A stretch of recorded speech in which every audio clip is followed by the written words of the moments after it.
guys, time for another Tuesday tip. So, yes, we talk about MTHFR a lot. And I've mentioned highly sensitive people in the past and high sensitivity as a trait.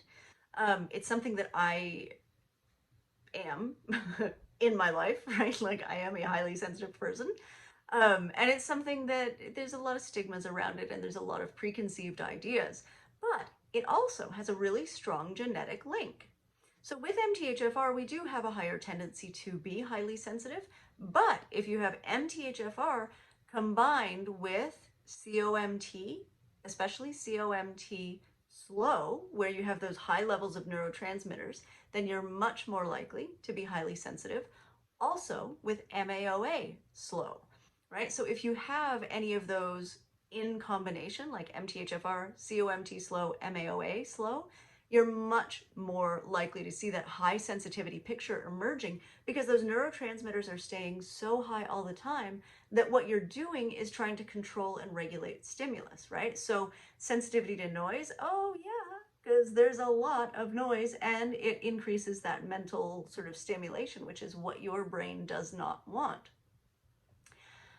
I think it's also really important to remember that being highly sensitive is not actually a choice people are making, right? Like we're not out there in the world saying, oh, I'm a delicate flower. No, it's not about that. It's actually, we're trying to regulate our own neurotransmitters and our own internal state, right? And so with the really high dopamine, epinephrine, norepinephrine picture, what we start to see is that too much chaos, too much mess, too much noise, too much whatever is too much. Right? It's just too much. And that's where that high sensitivity comes in. We also, because of those high neurotransmitters, have this incredibly just like active inner life, right? Imagination off the charts, this very sort of real, vivid internal world. Because we have amazing neurotransmitters, rock star neurotransmitters, right?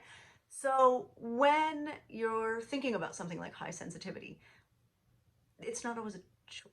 It's not almost ever a choice, right? This is the way you are built and it comes down to your genes. And remember, if you have any overlapping sets, so if you have any of these three polymorphisms, MTHFR, any, COMT slow, which is the one that has a hard time breaking down neurotransmitters and also estrogens, or MAOA slow, which also has a hard time breaking down neurotransmitters, then we are very likely to see a high sensitivity picture. And that's okay. That's a great thing. But embracing that high sensitivity and really kind of leaning into it and understanding that it's for a physiological reason can really help.